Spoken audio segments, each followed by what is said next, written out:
You're listening to an Airwave Media Podcast. This episode is brought to you by Progressive, America's #1 motorcycle insurer. Everything is more exhilarating when you're on your motorcycle, just like your bike is more protected when you choose Progressive Motorcycle Insurance. They offer coverage for your bike, starting as low as $75 per year. And they keep things affordable, with discounts like paid in full, multi-policy, and responsible driver. So raise your kickstands and get to quoting at Progressive.com to see if you could save. Progressive Casualty Insurance Company and Affiliates. $75 premium is for state minimum coverage. Not available in D.C. Discounts not available in all states or situations. Hey everyone, this is Katy, just letting you know that I think y'all are going to really love this episode that we did with our friends over on The Alarmist. If you've never listened to The Alarmist before, they talk about disasters in history and who is to blame. Nathan and I went on early this year. We had so much fun. This case is so interesting. I just know y'all are going to love it. So enjoy, and hey, if this is your first time visiting Queen's Podcast, we say the F word and every other word quite a lot. So if you don't like some spicy language with your history, this is not going to be the one for you. All right, cheers, enjoy. Hi, this is Katy. And this is Nathan. And you're listening to Queen's Podcast, the show about women in history.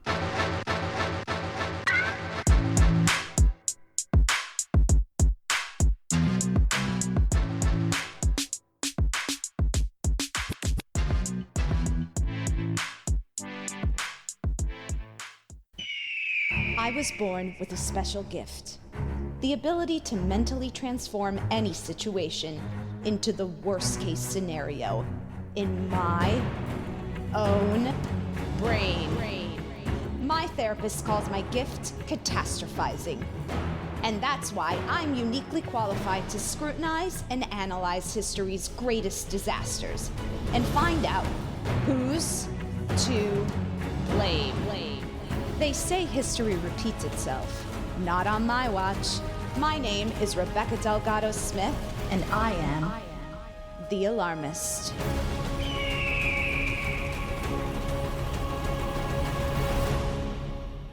Hey everyone, thanks for tuning into The Alarmist, a comedy podcast where we talk about history's greatest tragedies and figure out who's to blame. Today we're discussing the Goiania Accident. Here's what you need to know. On September 13, 1987, two local men in the city of Goiana in central Brazil wandered into an abandoned hospital. They were looking for valuable junk or scrap metal to sell, but what they discovered was far more dangerous. The once thriving private hospital was called El Instituto Goiana de Radioterapia, and it contained a radiotherapy center for cancer patients.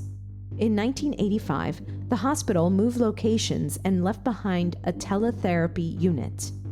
Within the unit, encased in a steel canister, remained a small capsule containing about 93 grams of a highly radioactive salt-like substance called cesium-137. Ignorant of the danger, Roberto dos Santos Alves and Wagner Mota Pereira found the unit and brought it home with them.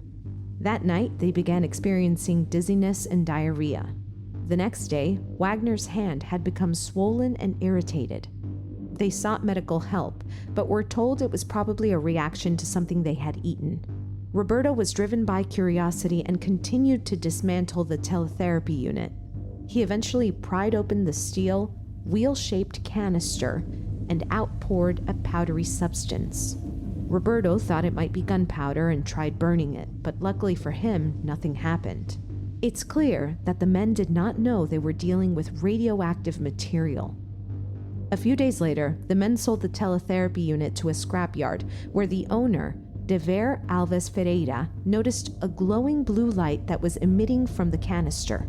He further dismantled it and showed it to family and friends. He even gave some of the powder to his 6-year-old niece, who used it to play dress-up and reportedly ate some of it.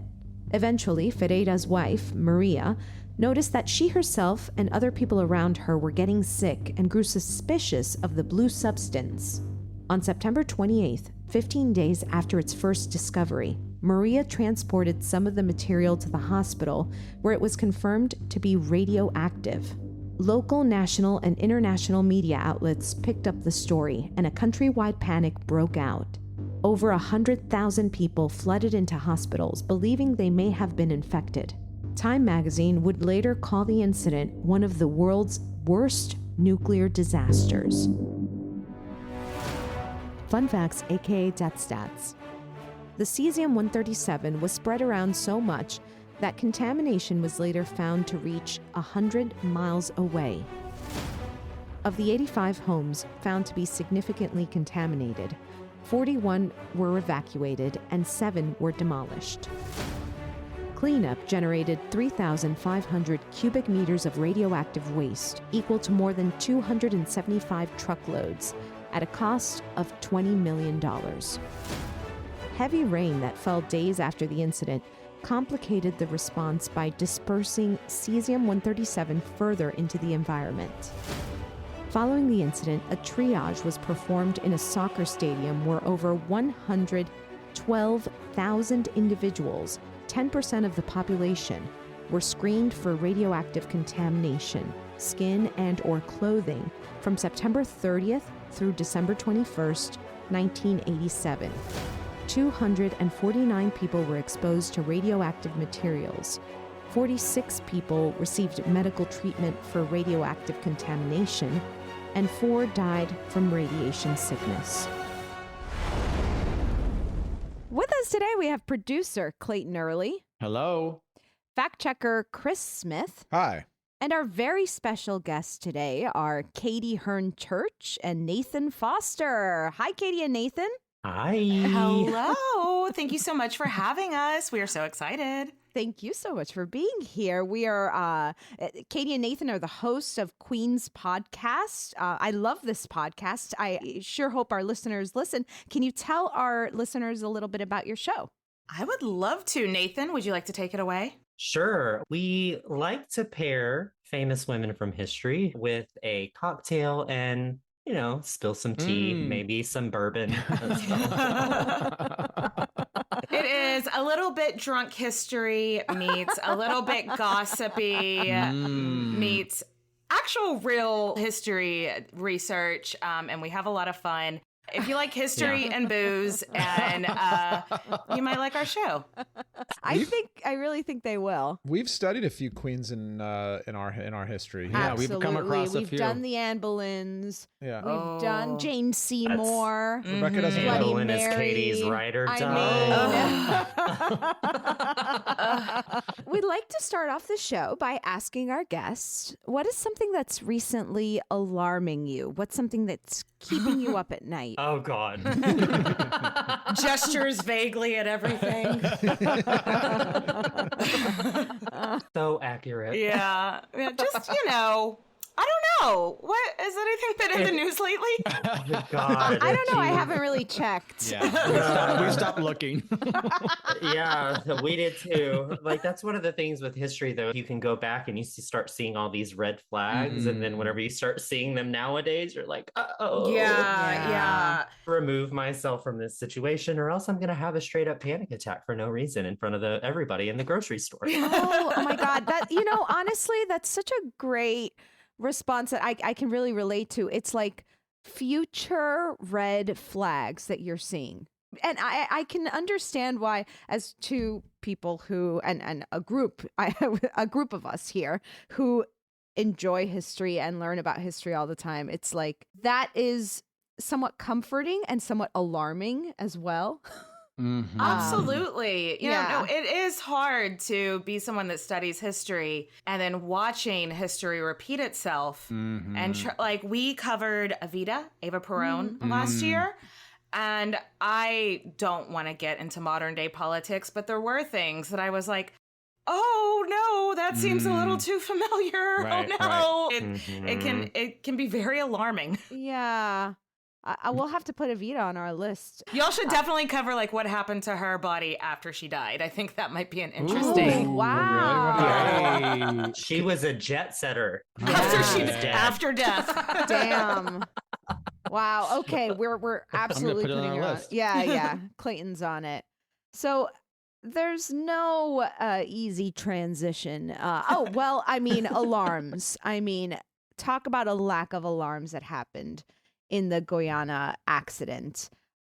This is, considered to be one of the worst nuclear disasters in history.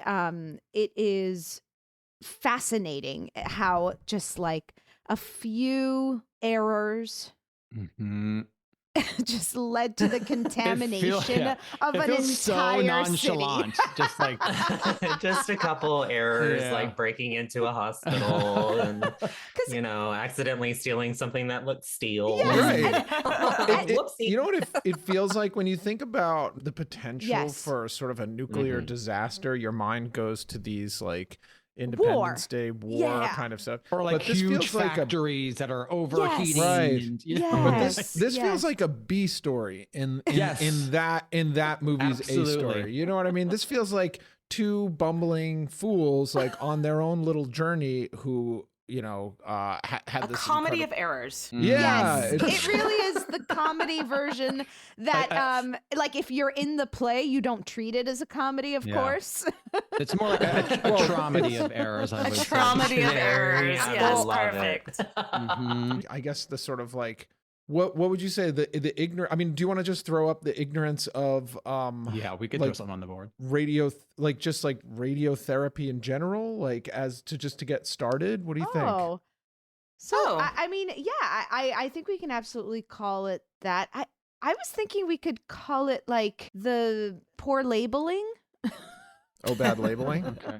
But I know what you mean, though. It's like the lack of understanding of what a radioactive substance might be. Yeah. Or in fairness, I learned about how radiotherapy treatment works by researching this accident. Right. So if you I didn't know learned about it, or if, like, let's say you hadn't been in a facility for the treatment of cancer or that kind of thing, you might not know the dangers surrounding it. So it really makes sense that these two men who stumbled upon what I think they thought was an opportunity would not realizing that they have committed, it went from like a very simple crime to an absolute disaster. Right.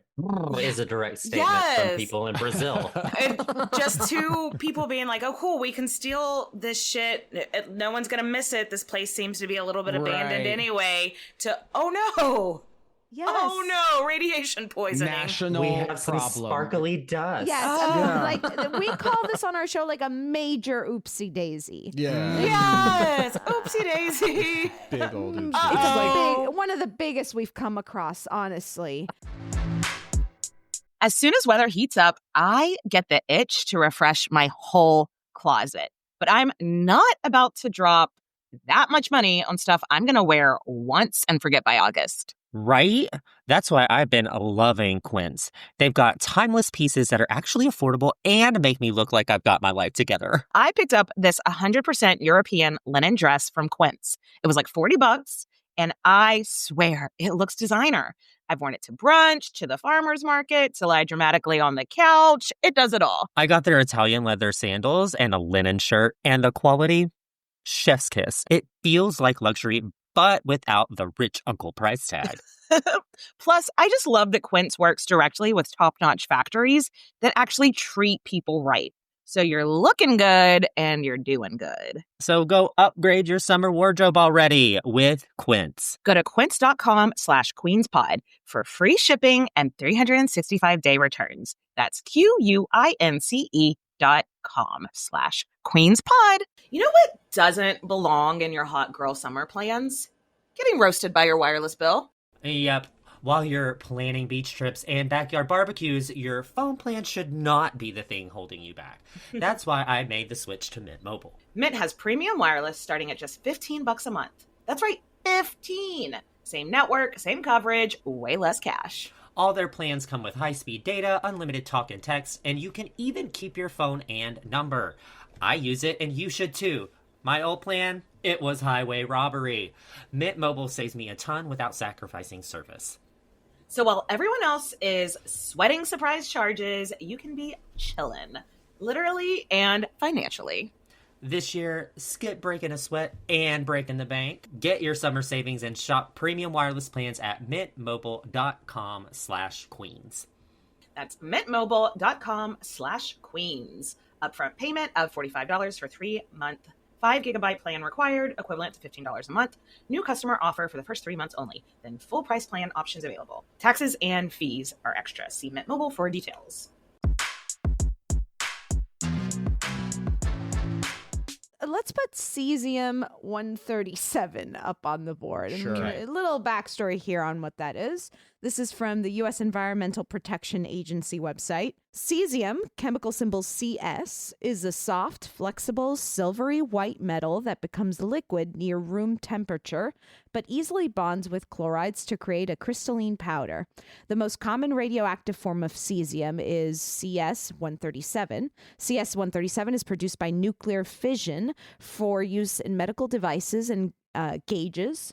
It is also one of the byproducts of nuclear fission processes in nuclear reactors and nuclear weapons testing. And it goes on to explain that external exposure to large amounts of CS-137 can cause burns, acute radiation, sickness, and even death. Exposure to cesium-137 can increase the risk for cancer because of the presence of high-energy gamma radiation. Internal exposure to cesium-137 through ingestion or inhalation allows the radioactive material to be distributed in the soft tissue, especially muscle tissue, which increases cancer risk. That's just a general explanation, but Katie, Nathan, you guys, can you explain us in more detail what that actually means? Yeah, Katie. Yeah, it's radioactive. It's radioactive glitter. Yes. Yeah. They have radioactive glitter, and they're like, "Yay!"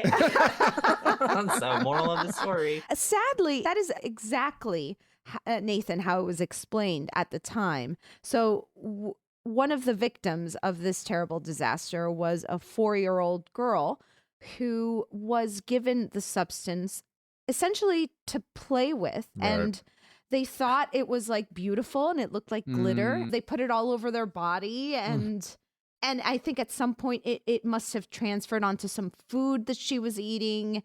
And that was how she eventually was poisoned and later died from the exposure.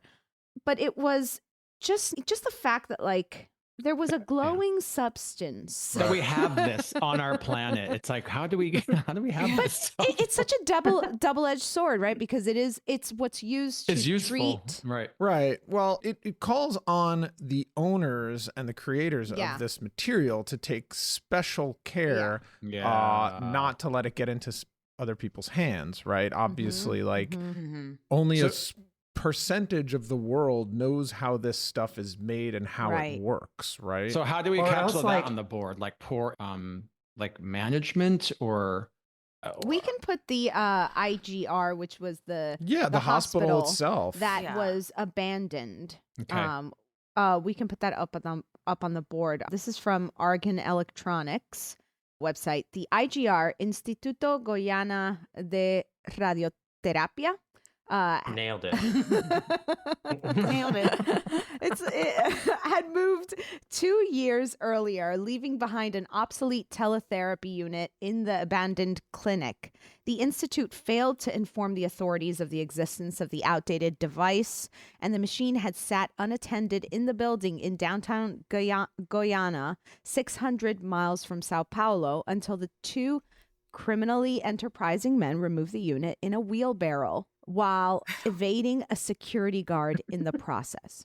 So definitely the people who abandoned the facility and didn't let... I know it was the 80s, and I don't know enough about the history of radiation in the medical field to speak to like when we started realizing that, hey, this could potentially be a super bad thing if somebody comes and takes it. But yeah, to leave that abandoned and not alert the authorities... That's just negligence for sure. Yeah. Yes. Put those sons of bitches on that board for sure. Absolutely. I think you're right, Clayton. Negligence on their part was huge.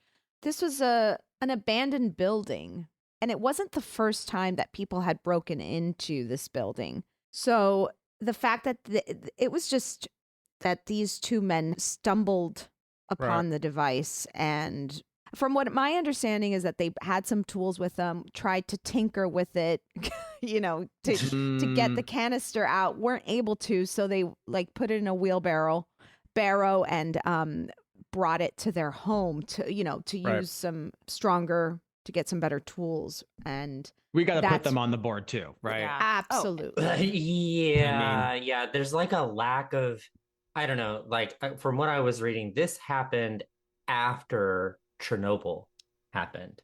Chernobyl happened in 86. This happened in 87. So the world should have been a little bit more cognizant of. Like if you see a glowing substance, right, probably not a good don't thing. touch. Glowing blue substances are usually bad. Right. It kind of reminds me of the movie Outbreak, where the people who are sort of shedding and sharing this like very dangerous disease in the case of Outbreak are totally unaware.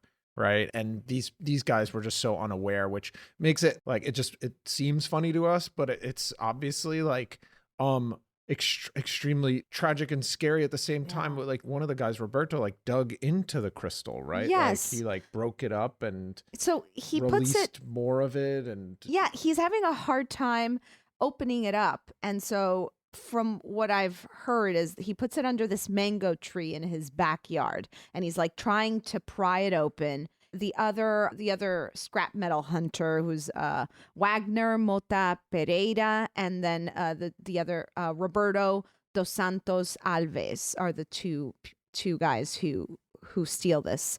So Roberto has it in his backyard. He gets like a screwdriver. He sees like a little circle that has a glass on it, and he just starts to like try and pry it open and hit it, and eventually the powder comes out, and he's like, oh, maybe it's gunpowder, and he tries to heat it. He lights a fire under it. Like that's not a good idea, even if it's gunpowder. I know. I think what's interesting about it too, why were these guys stealing this stuff? But why were these guys stealing this stuff? Like, what's the historical context? What's the like economic context? There's always a little bit more to it, where it's were they just like evil guys trying to steal stuff? Or, I don't like, think so. You know what I mean? No, from what I read, they were. It was a cultural thing at the time, was to break into places and steal scrap metal. Yeah. So that you could go and sell the scrap metal. If it's an abandoned building, it's not Mhm. evil like mugging somebody. You're not, it seems like a victimless crime if you're just going into, oh, this place has been abandoned for years. They obviously don't care about the stuff in there. Let's go steal their metal and sell it because they don't know that, oh, what we're going to steal is going to spread radioactive poisoning to everybody. I know. It feels And like when times are tough, you get are. I mean, there was a recession You get creative. in 87-ish, right? I do think we need to put the 1980s economy in Brazil. Okay. At the time.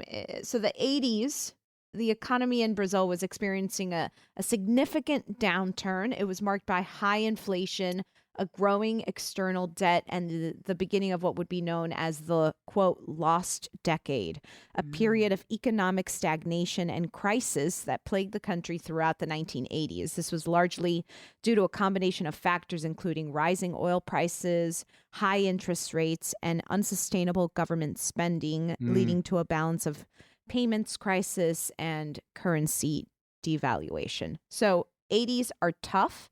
You know, I think about those guys who go around on trash day and go through your recycling bins, just and kind stuff. of go through your stuff. Of course, they took it one step. They broke into an abandoned building. Right. They took advantage of a situation where just trying to make a quick buck. After they have this canister in their backyard, they're trying to pry it open. They're starting to feel sick.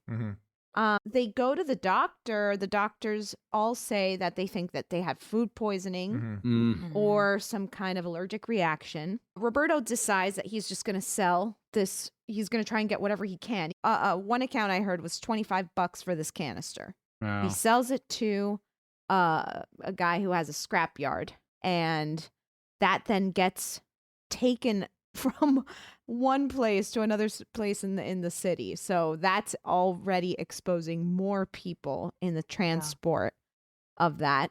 It goes to this scrapyard where the guy, forgetting his name. Let's see. The owner of the scrapyard? The owner of the Ferreira is his last name. Okay. And this is like the capital city of Brazil, right? So it's not like this is a small city. It's very populated, right? This is the capital of that state. Okay.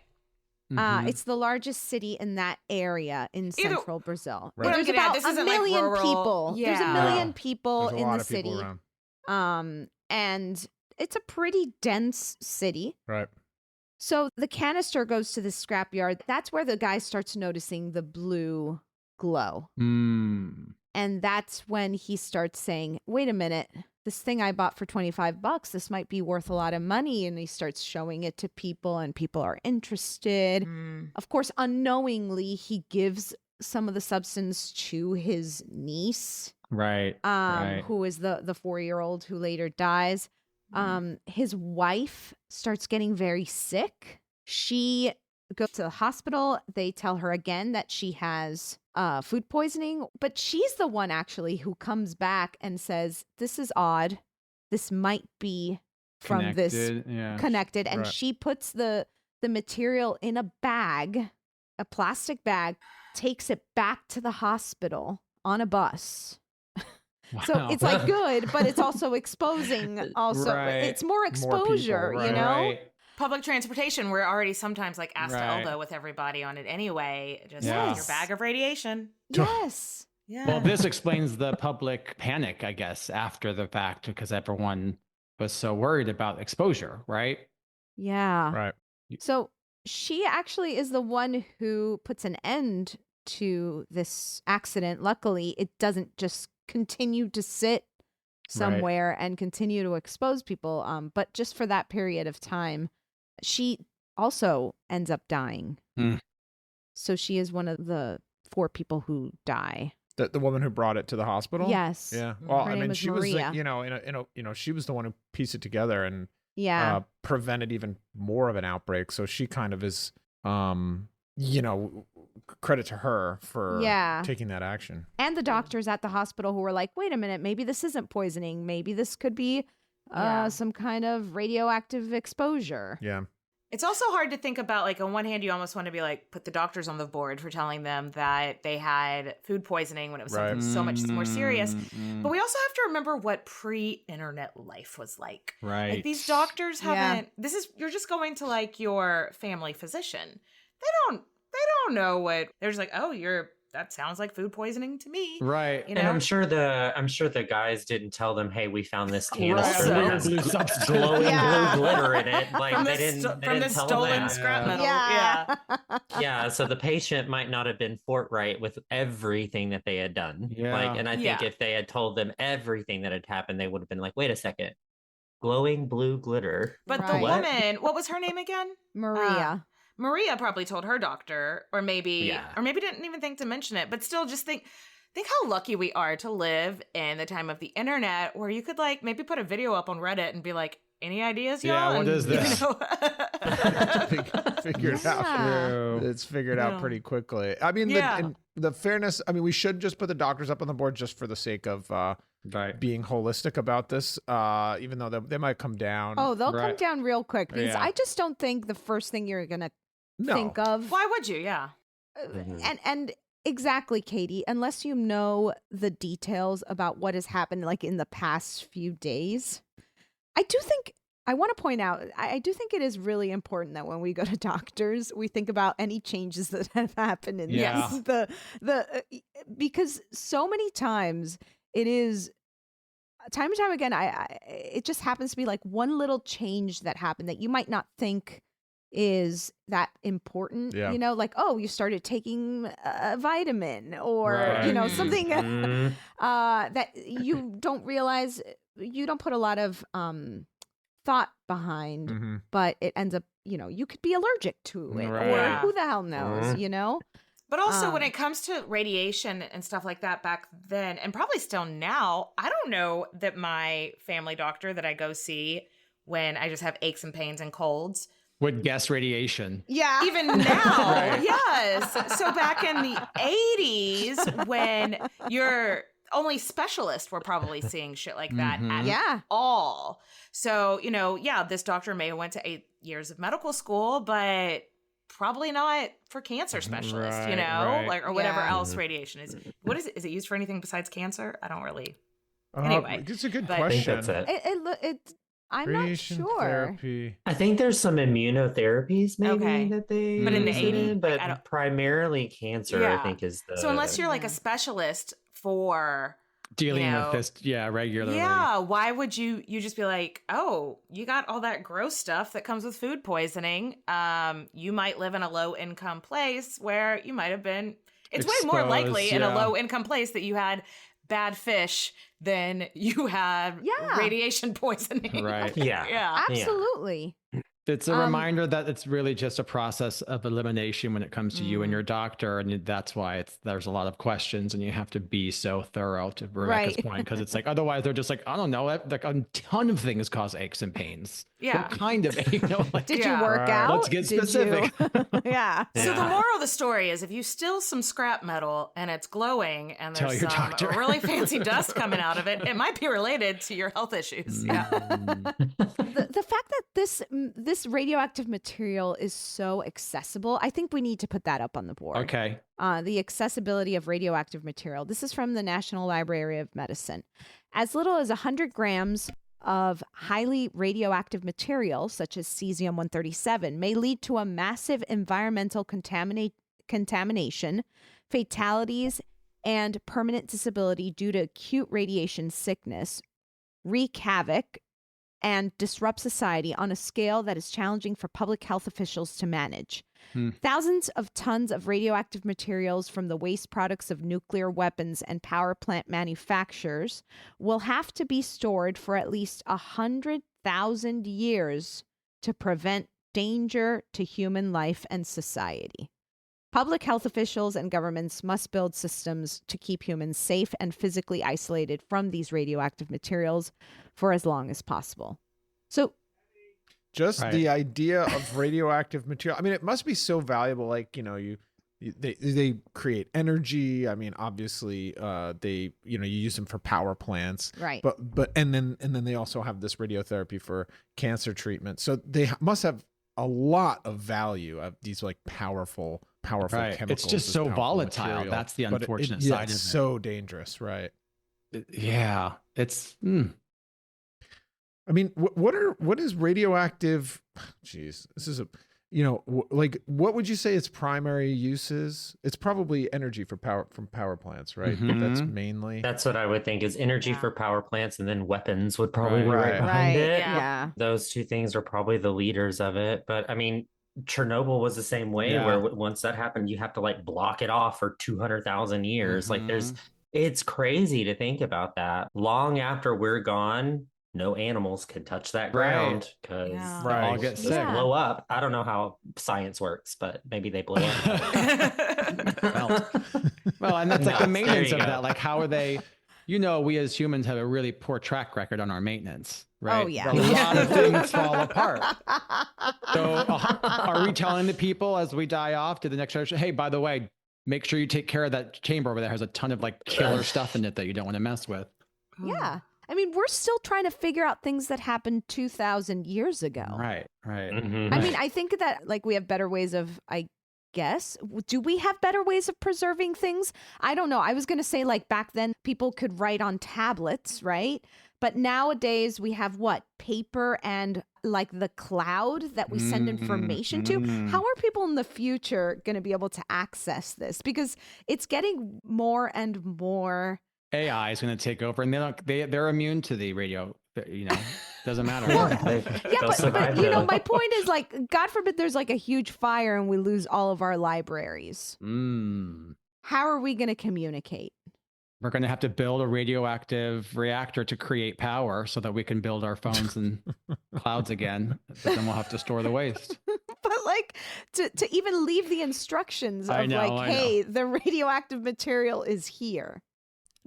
It's a good question. You know where we put it to get rid of it? I'm sort of like looking up now. Radioactive waste. We bury it like underground, right? Like in first they store it for years in cooling ponds, so to try and like reduce, I guess, the radioactivity. And then they encase it and put it in these like deep geological repositories, like deep within the Earth's core. That makes sense.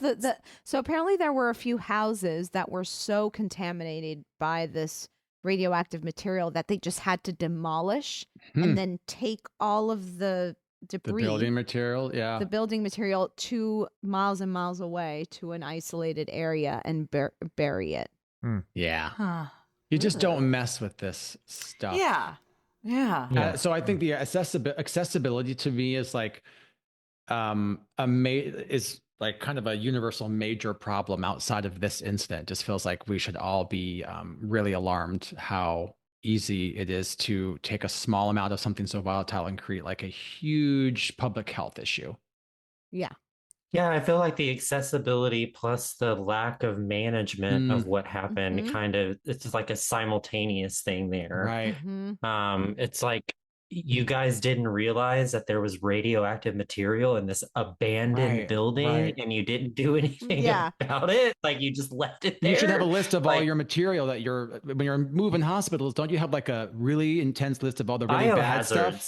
Like all your biohazard material. And well, that's like a lack of management, a lack of labeling, a lack of like, you need to remove these things because they are a danger to people's health. And this is saying that they moved the hospital from one place to another in 1985. So it sat there for 2 years. Years. Like, I guess you can give them a little bit of grace if it was like 3 months and there was some red tape or something. But whoever held up leaving dangerous materials there for 2 years. Well, that's a very interesting point, actually. And in my little bit of research, there was a bit of a dispute between the Radiotherapy Institute and the local courts. Like, I think they wanted, Rebecca, correct me if I'm wrong. It was like a landlord issue, right? Yeah, they wanted to remove the hospital wanted to remove the teletherapy unit, this unit. They wanted to get it out of there. But they had been evicted or something, and they weren't allowed back in the premises. Like that. Right. And so, and just 4 months before, I guess they tried to get it out, but the civil, they used a police force to stop them. It was like the courts were involved. Wait. Yeah, that sounds like a bureaucracy problem. Landlords are bad guys? Shocker, right? Can you believe it? This is so new to history. It's the first one ever, actually. This is where it started. First time it's ever happened. This is where they got a bad reputation. We should put landlords on the board. Yes. They deserve a spot. Also, like, it sounds like bureaucracy. Yeah, because it's like, I understand if there's like dispute over like some kind of whatever, but if you're like, we are medical professionals, I understand there's a like issue here, but there's a bigger public health matter that needs to be addressed, that like, you don't let us back in, but you got to let someone back in to deal with this highly toxic material. So why wasn't that happening? Like, why wasn't a judge like, okay, we'll get to this other matter, like deal with these toxic materials? Right. And we could put that up on the board. We can put the court of Goiás, the state. Okay. So the state courts, which kind of prevented the sort of, like you're saying, the Clayton, removal of the removal of this major issue. It's just one of those things that it's a highly dangerous substance. Do you trust humans? Do we have we earned this trust? Yeah, I mean, no, I don't trust humans to this day. Like, no, I go to the grocery store and I use the robotic checkout because I still don't No, but I mean, gosh, Nat, because that takes you to like why that widens out the scope of the conversation, right? It's like, well, who's in charge of the massive amount of nuclear weapons that are existing in the world? Like the 10 countries who have access to like basically weapons that could destroy the world. And that's a panic attack waiting to happen. Yay, another thing to think about in the grocery store. But do we want to? So we put the state up on the board, but then I also think this. I did. Can we put human? Yeah, there's room. Definitely. Humans getting handsy. That's something that we've used in past episodes. It is true, yeah, and that does go back to the affinity to the glow, kind of. I can see us folding that into that. I also feel like there was this security guard element of the story, right? Where some research suggests there was one there, and they snuck around him, and so they say there wasn't. But I also think beyond the security guard, you know those signs you see in the movies where then there's radioactive material, like those that the yellow and black circle thing. Yeah, with a triangle or something. Does that need a refresh? Like, do we need to come up with a better sign? I mean, is that really selling what we're trying to tell here? It should be. Yeah, it should be like the skull and bones. Should right? we get the Shouldn't world's designers to kind of like create a new type of sign? Or this is a Sharpie and write on the door, "Don't steal this shit. It's gonna kill you." Deadly. Well, the thing is, then this is why people don't trust humans, because then someone will put that stuff over treasure. Actual treasure to steer you away, and people never, Touche, yeah. Yeah. Oh, that's a good idea. Humans suck. That's a good idea. Now I know where to hide my treasure. All of the treasure that I have. Yeah. Good idea, Clayton. Thank you. Mm-hmm. But I think you're right in that it's like a PR problem or like a danger marketing PR labeling, problem. Some kind of like sign design issue. Okay. Radioactive PR problem. Yeah.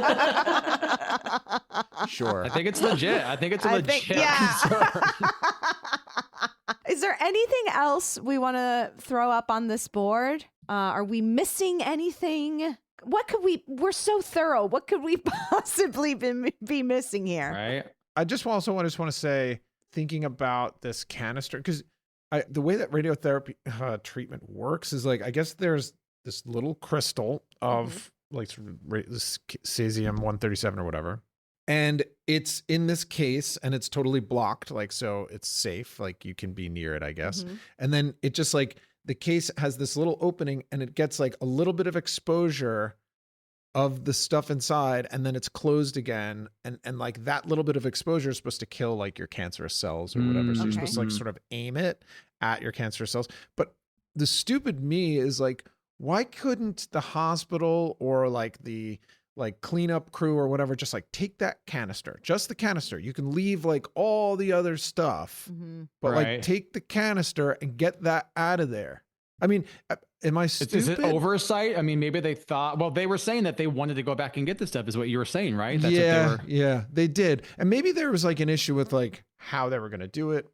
I think it's a huge machine. The canister is in the machine. Right. But the machine itself is very large. I mean, so you need to move it properly so that you're not. Yeah. So I'm sure there was a logistical issue that we're not thinking about that stopped them from moving it. I don't think they just left it because they forgot. Yeah. Right. Okay. Sort of like, no, but I'm sure, money comes into play. Sure maybe it's more expensive to move those. Right.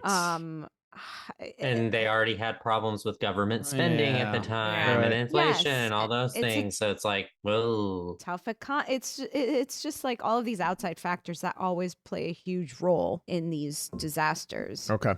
Okay, well, let's take a quick break and then we'll start knocking things off the board. The Disney Plus Hulu Max bundle. It's the ultimate bundle for an unbelievable price. Plans starting at $16.99 a month. Get it and watch Marvel Television's Ironheart on Disney Plus. I want to build something iconic. A new season of The Bear on Hulu. We can make people happy. And The Epic, a Minecraft movie on Max. Anything you can imagine is possible. The Disney Plus Hulu Max bundle. Plans starting at $16.99 a month. All these and more streaming soon. Terms apply. Visit DisneyPlusHuluMaxBundle.com for details. This episode is brought to you by LifeLock. Between two-factor authentication, strong passwords, and a VPN, you try to be in control of how your info is protected. But many other places also have it, and they might not be as careful. That's why LifeLock monitors hundreds of millions of data points a second for threats. If your identity is stolen, they'll fix it, guaranteed, or your money back. Save up to 40% your first year. Visit lifelock.com/podcast for 40% off. Terms apply. Okay, who's to blame for the Goiana accident? Is it radiotherapy ignorance, poor labeling, cesium-137, the abandoned hospital, negligence from IGR officials, Roberto dos Santos Alves together with Wagner Mota Pereira, 1980s Brazilian economy, the doctors, affinity towards the glow, accessibility of radioactive material, landlords, the court of Goiás, bureaucracy, humanity, humans getting handsy, the IGR security guard, or radioactive PR problem. What a board. That's a hell of a board. It's a mix of people and ideas and institutions, which we love to get a good institution in the Alarmist jail every now and again. I think right off the bat, we take the doctors off the board. Agreed. Yeah. Agreed. Because they weren't trained for this level. Yes. They shouldn't have been in the place to try to identify radiation poisoning to begin with. Right. No. Exactly. I also think the radiotherapy ignorance can fall into poor labeling and also the scrap metal hunters. I mean, they just didn't know. It was very clear that they didn't know what was... Right, the scope of what they were getting themselves into. Yes. Yeah, that's a result of the economy too. They were just trying to make money. Yeah. You know, like they were just trying to feed their family. Right, So it's not their fault that they didn't know that. It's a Jean this Valjean random thing- situation, you know? Like, Yes. Yes, exactly. What's his number? 5? I can't remember. Oh, I can't. 25601. Yeah. 35601. 45601. It definitely ends with an 01. Oh, I'll tell you yeah. Okay, so we can fold things into other things. Yeah. So negligence. I think we fold the abandoned hospital into the negligence from the officials. Yeah. The And I think hospital we could officials. fold like the radioactive PR problem with like the poor labeling. Yes, let's Because fold it's like poor y'all labeling into the. y'all don't have a brand. Or Yes. labeling into the Yeah. PR problem, you're saying? I think so. Okay. Yeah. Okay. Yeah. Y'all need better branding. Yeah. Better This is branding. radioactive. Oh my God, that's what we should have called it. That's a word we were missing. Better branding. Better branding. Radioactive branding problem. That's what it is. Okay. I feel like we wonderful. got to take off the material itself. Yes. Yeah. The material's just Yeah. being material. Yeah. Yeah. Yeah, it didn't have a choice. Yeah. It didn't ask to be created. Yeah. No. That's right. Or destroyed. Yeah. Exactly. Or to be that dangerous. Mm. It Now, was just that sparkly and fabulous. It's not its fault. exactly. I feel Now- like these two, humanity and humans getting handsy, I feel like we can combine those in some way. Yeah. What did we? Because humans suck. Yeah. Sometimes. I think humans getting handsy is just a symptom of humanity. Okay. Mhm. Okay. And I think that can all fold into the affinity toward the glow. Yeah. Right, we which do I like our think also shiny can fold then objects. into the branding problem. Because if the Oh. brand Mhm. if branding was better, we would sort of be more suspicious of things that glow. Right. Inexplicably. The other thing about the glowing was I read that not all radioactive material glows and not all cesium-137 glows. In Oh. fact, it rarely glows. Oh. But it only glows when it interacts with, like, I think moisture in the air or something like that. Okay. So it's Okay. happened before, but it's kind of rare. So, you know, I don't know if you want to kind of blame that. Like if they had pulled out of this canister sort of a more dull kind of blue rock, would they have just sort of cast it aside and then only they would have been exposed to it? So it's sort of this rare occurrence of the glowing. I'm not sure if Right. we want to include that. Yeah, I mean, it's honestly, if they had pulled out this rock and it hadn't been glowing, and they just like threw it in the backyard and then like lost it, Right. that could have been even worse. Could've, I right. guess. Disaster. Because you could have it could have gotten in the groundwater. Yeah. Could have Jeez. there's lots of other things that could have happened. And if it's not a very special rock, I mean, I have 1,000, not to brag, but I have 1,000 rocks in my backyard. Sure. Wow. Oh, fancy. Humble brag over here. We got all the rocks. All us peasants aren't worthy. It would just get mixed up with all my other rocks. So who knows? Right. Mm-hmm. So what do we do here? Accessibility of radioactive material. That feels big. Yeah. But I feel like that landlords- could be folded in with like the negligence from the IGR officials. The accessibility to the radioactive material. Why was it accessible? Right. Because of the negligence of the people Yeah. were responsible for it. Okay. Right. Because Yes. landlords. Yeah. Landlords. And It's landlords. So what about bureaucracy? Like, To me, the landlords, the bureaucracy, and the court of Goiás all sort of fall under this, in my opinion.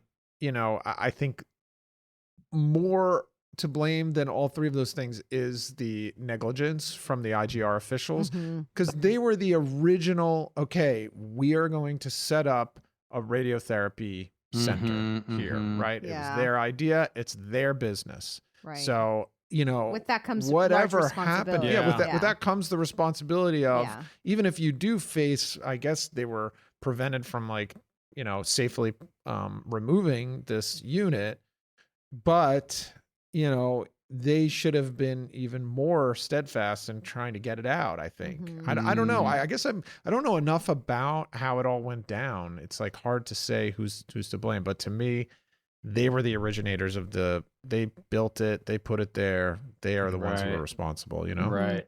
What do you think? I that makes sense to me. Yeah. I also feel like the No, I can security agree with guard that. is The security falls into the hospital itself. yeah, Then. I agree. And also the security guard is a pretty, typically, at least like a pretty low level job. Right. Yeah. That's too much to put on a security guard. Is Yeah. don't let your whole Absolutely. city Totally. get radiation poisoning. That's too much for the security I guard. would agree. So it feels like we've boiled this down to the government, the economy, and branding. This feels like a very common thing that everything gets boiled down to. Wow. Yes, you're absolutely right. We have the negligence from the IGR officials, the Brazilian economy in the 80s, and the radioactive branding problem left on the board. Now we have to pick something has to go to the alarmist jail and something will get the big slap. So my instinct is to send the IGR officials to the alarmist jail and you slap the branding. I think that, yes. Yeah. Because even How do we feel about that? In good or bad economic times, if you have bad branding, you're creating potential risk, right? Like even if this was a thriving Brazilian economy and someone was just an opportunist and stumbled upon something that they thought might be worth something, if it were better branded or labeled, they would be like, oh, this is not the stuff to mess with. Right. No, I agree with that. Yeah. I think Lock up the IGR officials and slap the branding. yeah. I think so. I like it. Okay. So we're going to call it radioactive branding problem. You're getting the big slap. Negligence from IGR officials. You're going to the alarmist jail. Straight to jail. That's right. Now, can we just talk about how important branding is? Yes. Yes. It's pretty important. It is really. I mean, you assume it's an economic or like there's like a selfish self-interest kind of drive behind branding. Like you think of it in that way, but You think of it as like your cereal box. Like, is it accurately portraying the fact that it's peanut butter, puffs? That's a good example because some people are highly allergic to peanut butter. So if you've got that going on, you should let the public know. I mean, PR could also fall into like general education. Yeah, absolutely. So like the community of like, hey, you've got this shit in your backyard. Yeah. So don't go in there. Yeah. Well, that's like a big issue, with food. We have a friend whose father was part of the group that came up with like nutrition facts. Like, how you have the nutrition facts on all like food? Like now it's has to be on all food. It has to be, yeah. Like you have to say what's in the food. That didn't used to be the case. It used to be the case that you could just put back in the 80s, they didn't have that. They didn't have And that. now they're gaming it too. It's like that they game the serving sizes so it makes it seem more healthy, even though it's like, Well, Katy, Nathan, thank you so much for joining us today and helping us get to the bottom of this terrible nuclear disaster. We couldn't have done it without you. Thank you so much for having us. I started to be like, oh, this was so much fun, but then I feel bad because people died. People died, and that's kind of awkward. It was a comedy of terror. Yes, but it was fun learning. talking to you. Yeah, you're part of the PR, positivity. Yes. Spreading the good word so that we don't do this again. Exactly. Yes, and if you're Thank you so listening much for now, having and us. we're happy to have you. And if you guys anybody's listening now, and you're holding something that's glowing, just put it down. Yeah. Just put it down. Just put that Maybe shit down. bury it. Start there. Yeah. deep under the ground. Yeah.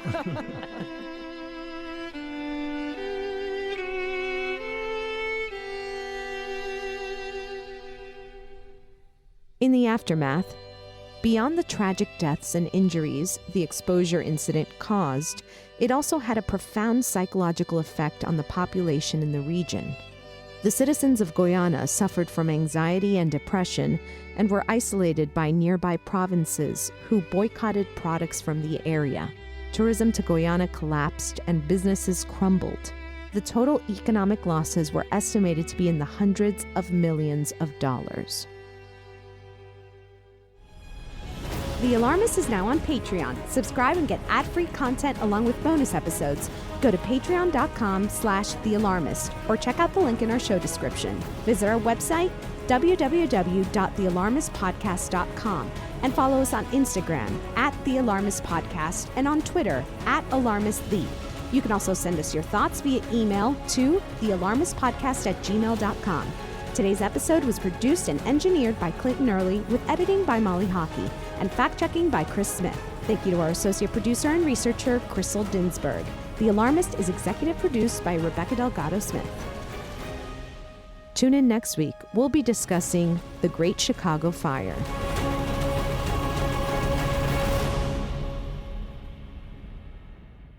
The Alarmist. Powered by Acast.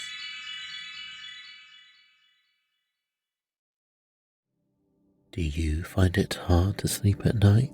Then the Sleep Cove podcast can help you. Hi, I'm Christopher Fitton, the voice and clinical hypnotherapist behind Sleep Cove. Sleep Cove features sleep hypnosis, meditations, and bedtime stories, all designed to help those of you who struggle at night to achieve a restful and peaceful night's sleep. Search for Sleep Cove on Apple Podcasts or Spotify and see why Sleep Cove helps millions of people sleep deeply all night long.